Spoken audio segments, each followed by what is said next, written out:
Hey, welcome. What's up? Yeah, nice to meet you again. This is part three, if we can discuss. Thank you. Richard, it's great to have you back with us. Absolutely, Richard. We were just about to dive into part three. We appreciate you clarifying that. It's always good to hear directly from you. Okay, Okay, so so with we're back. This time we're exploring freedom and the challenges of true love.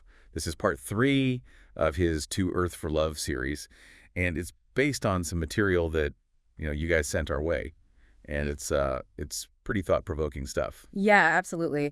Right from the start, what really grabbed my attention was this idea of seeing our time on Earth, with all the ups and downs, as this incredible learning experience. He actually calls it a university of consciousness, especially when it comes to understanding, what true love really is. So let's break down this whole University of Consciousness concept, because I think it's a really important foundation for everything else he talks about. Okay, sure. Can we really love, like truly love, if we don't have the freedom to struggle and choose? We're looking at some of Prof. Richard's writings, and, well, they're more like these deep personal reflections, almost like he was wrestling with some pretty big philosophical questions about love, challenges, and, our connection to something bigger than ourselves. Yeah, it's fascinating because, we're not dealing with scientific data or anything like that, but with his own kind of exploration of these really fundamental ideas about love. Exactly. And we want to bring you, the listener, into this exploration with us to think about, does difficulty actually help real love to grow? Right. How does the freedom to make our own choices, impact our relationships and our spiritual understanding? Yeah. And what can we learn from the story of Adam and Eve about all of this? Okay, let's start with this idea that love isn't just something that's given, it's something that's earned. Right. I really love this phrase that Prof. Richard uses. He describes Earth as a university of consciousness. I love that too. It's so powerful. Yeah. Because it suggests that love isn't just this free gift. It's something that we actively build by working through problems and challenges and understanding each other better. Exactly. And it reframes love from a passive feeling to an active process, like a developmental process. And he points out that even those who are, trying to bring good into the world, even they face their share of difficulties and obstacles. It's almost like the challenges are the very thing that strengthens the bond. It's like you can't have the strength without the resistance. Exactly. Now, this is where it gets really interesting because for him, this strengthening requires freedom. Yeah. He says that just as genuine worship, you can't force, that true love cannot be coerced. That's right. It has to come from a place of freedom. Freedom isn't just important in our relationships with each other, but in our connection with the divine. Yes, absolutely. And this brings up this whole idea of authentic choice. If we don't have the freedom to say no, can our yes really mean anything? Right. It has to be a real choice. Right. And what's intriguing is that he says even celestial beings, even they have this freedom, this possibility of choosing a different path. So this is where it gets really thought-provoking. Prof. Richard starts to question the nature of divine will. Is it one single will from what he calls the I am, the ultimate source? Or are there different expressions of it? And if everything comes from this I am, why does conflict and separation even exist? Yeah, this is really getting into the heart of some age-old philosophical questions. Right. His idea about a potential trap in understanding I am, this idea that maybe we focus so much on our individual identity that we end up feeling separate, that's a really fascinating concept. It suggests that our very sense of self might create a feeling of distance. So this leads him to a new way of looking at the story of Adam and Eve. He wonders, was their mission to bring light directly from the supreme source, or was it kind of filtered through other levels of divine authority? Right. And were the rules they were supposed to follow absolute, or were they part of something that was evolving? Yeah, this offers a totally different perspective on their story. Yeah. He's suggesting that their fall might not have been just a simple act of disobedience, out of a lack of love for God. Right. But maybe it was more complicated than that. Like maybe it was a result of them trying to deal with these really complex rules within their limited understanding. It makes you wonder, listener, was their mistake a sin as we traditionally think of it? Or was it just the consequence of having freedom within certain boundaries? And he even goes so far as to question this idea of imperfection. If everything that's created by the I am is inherently perfect, then maybe what we call a mistake just means we're missing some piece of the puzzle. Yeah, like we don't have the full picture. Right. And he argues that wanting to understand more deeply isn't being disloyal to the divine at all. True loyalty actually includes that desire to learn and grow. Yeah. Even when we stumble, which is inevitable when we have the freedom to choose, true love can still survive that. So it seems like Prof. Richard is saying that deep love isn't about being perfect. It's about the courage to keep growing and learning, even when things are hard. Yeah, I think that's a really beautiful way to put it. There's a kind of beauty in that process of evolving through challenges. Absolutely. So when we bring all of this together, what really stands out is how interconnected these things are. Freedom, struggle, and the deepening of love. It's almost like the ability to choose, even to make mistakes, is necessary for love to really grow and become something meaningful. It's like those mistakes, those challenges, they become part of the fabric of love. So for you, listener, I want you to consider this. What if the very difficulties that you encounter in your own relationships and in your own personal growth, those challenges, what if they're not actually obstacles to love, but essential for it to become deeper and more real? What if that freedom to choose, even when we don't get it right, is a fundamental part of how love truly flourishes? It's a powerful shift in perspective. It really makes you think about the struggles in a whole new light. It does. The parent-child, go for it. Later, don't forget, we'll give you the material of part 4, and you can discuss that also. Anyway, thank you for discussing that. Go ahead. Hi, Richard. Thanks. We got reminded about part 4. Yes, we definitely appreciate you sharing that with us later. From someone calling themselves Prof. Richard, and they're saying that Earth, well, it's not just a planet, it's like a university, university for souls. University for Souls. I like that. Right. And the main subjects are love and freedom. Interesting combination. Yeah, and I don't know about you, but I've definitely spent some time wondering about all this. Like, why is life so hard sometimes, and what are we actually supposed to be learning from it all? Oh, yeah, absolutely. I think everyone goes through those phases at some point. Totally. So this deep dive is going to be looking at that whole thing from a different angle, this idea that Earth is like a testing ground for us to figure out a deeper kind of love, and maybe a love that even breaks the rules sometimes. Okay, now that's where it starts to get really interesting. Yeah. Right. And the cool thing is we're looking at this from all these different levels today. We've got some philosophical stuff, some personal reflections, poetry, prayers, the whole works. Sounds like a pretty deep dive. Oh, yeah, for sure. So to kick things off, Prof. Richard, this whole idea of Earth as a learning environment specifically focused on love and freedom. I mean, it really makes you stop and think about all the ups and downs we go through, right? Absolutely. It makes you question, what are we really learning from all of this? Yeah. What's the takeaway? Right. And here's the thing that kind of jumps out at me. If we're here to learn about freedom, then why does it often feel like we're not actually that free? Yeah, good point. It's like our freedom gets limited or even punished sometimes. Exactly. And Prof. Richard actually brings this up too. He asks if freedom isn't already built into what he calls I am, this kind of like ultimate potential or higher power. So I guess the question is, what is this I am, and what does he mean by pre-will? Okay, so I am. You can think of that as the source, right? The ultimate source, maybe even the ground of all being. And pre-will, no, that's a really interesting concept. So like imagine you have a seed, right? Inside that seed is the potential to become a giant oak tree, but it's not the tree yet. It's just the potential.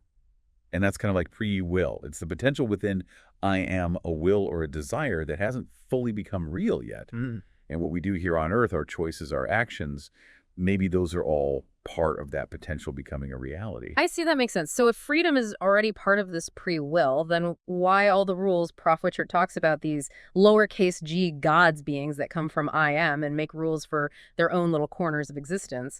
And it makes you wonder, are these rules like a test or even a trap to see if we can really understand how deep I am's love goes? That's a really interesting question. And what's even more interesting is he suggests that maybe these gods are also being tested through the rules they create. Oh, okay. Now we're getting into some deep stuff. Yeah. Right? It's like this multi-layered education system. Everyone's learning and growing, even the creators themselves. That's a wild thought. So all the challenges we face here on Earth, in relationships, families, even trying to connect with something bigger than ourselves, maybe it's all part of this big test to see how strong our love for I am really is. It definitely makes you think about things differently. And he brings up something else that's really interesting. He points out that only 2 people in all of history are supposed to have ascended without dying. Seriously, only 2? Yeah, that's what he says. And it makes you think about the experiences of even someone like Michael of Nebadon. He went through all these huge trials and challenges, but maybe he still had to face those same kind of tests. So even the highest beings have to go through this. It seems like it's like this journey to understanding this deep love isn't always easy, no matter who you are. Okay, so that brings us to the big question. What exactly is this deep love we're supposed to be learning about in this earthly university? Prof. Richard says it's way more than just a feeling or loyalty to someone or something, or even going through hard times together. He says it all leads to a kind of worship, like this deep connection with I am, this respect and reverence that you can actually see in how we love each other. Right, and he makes this really bold claim that these other gods, the ones making all the rules, they've actually set up things in a way that makes it harder for us to find this deep love. Almost like they're blocking our path. Kind of like that. Yeah. So we might have to look beyond all the traditions and rules to really understand what love is at its core. And he says that this journey, this conscious effort to understand deep love, that's the key to understanding life itself. So it's like Earth becomes this giant game where we're challenged to break free from this structured love that he talks about, this love that's all about rules and expectations. Exactly. And he asks us this question, are we going to just accept love, though it's been given to us within these boundaries? Or are we meant to go further to connect with this deeper, more powerful love that comes directly from I am? That's a really good question. And it makes you think about all the different ways we experience love in our lives. It definitely does. And what's really important is he's not saying we should just rebel against all the rules and go crazy. It's about understanding why those rules exist and then figuring out if they're helping us connect with this deeper love or if they're actually holding us back. So it's about making a conscious choice, right? Choosing between this kind of limited love that's all about rules and this other kind of love that's more like the limitless love of the source. Exactly. And that takes a lot of courage and wisdom to go beyond what you know and what's comfortable without getting lost along the way. It's about reaching for something higher, not just rebelling for the sake of it. And this all ties back to that idea of pre-will, right? Like our experiences on Earth are us taking that potential for love that's inside us and making it real. Right. We're not just following a script. We're actually part of creating and defining love in our own lives and maybe even on a bigger level. And now here's where things get really wild. Prof. Richard throws in this idea about Lucifer's rebellion. He says that after Melchizedek kind of weighed everything up, the benefits of the rebellion actually ended up being way greater than the original divine plan. Like 25,000 times greater. Wow, that's mind-blowing. You know, right? Yeah. It really makes you think about the role of free will, even when it seems like things have gone wrong. Yeah, it's like maybe those challenges and difficult choices actually lead to a deeper understanding of love and freedom and even the universe itself. And it makes you wonder if those challenges are actually necessary for us to grow and learn. Exactly. Maybe it's all part of the process. So Prof. Richard says, we need to find and share these love stories that show how deep love can go beyond the rules set by the hierarchy. He's not saying we should go against the divine order or anything, but he's emphasizing that true love, the really deep kind, comes straight from the heart of I am.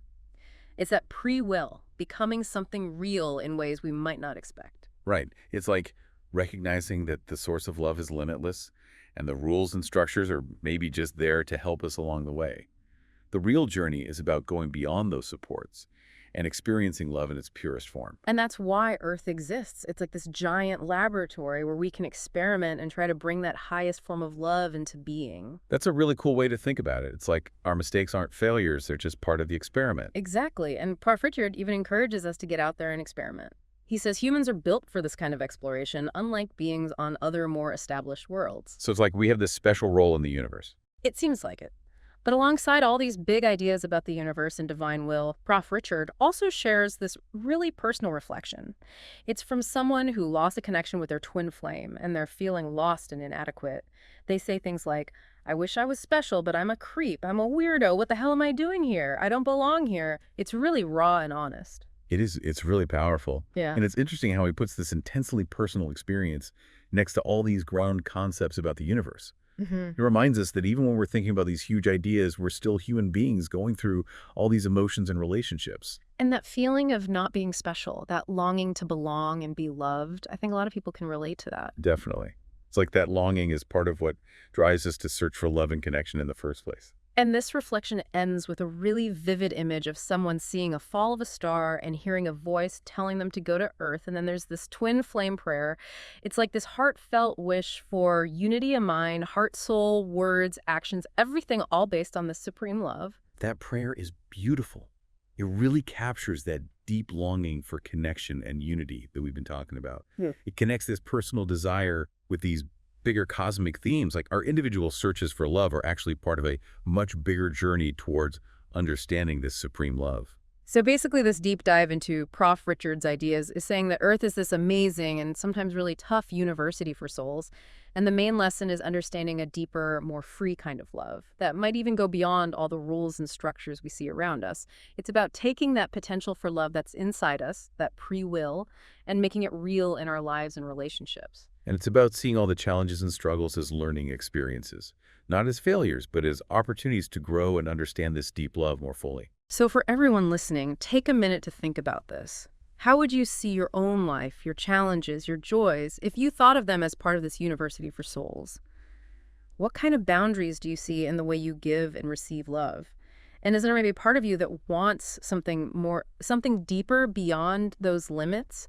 It's like an invitation to think about what I am means to you, to consider all the different ways people see the divine, and to really appreciate how your own experiences, those unique things you've gone through, might be a crucial part of this incredible journey of understanding love and freedom.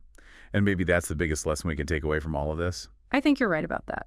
So what do we do with all of this? Where do we go from here? That's the question, isn't it? I think the first step is just to be aware, to really pay attention to how we experience love In our lives, Thank you. and to be open to the Thank you, possibility guys. that there might be something more, something deeper out there, and maybe to be a little braver in our search for it. I like that. Be a little braver. Who knows what we might find? Exactly. Well, thanks for taking this deep, actually navigate. Thank you Yep, for go discussing.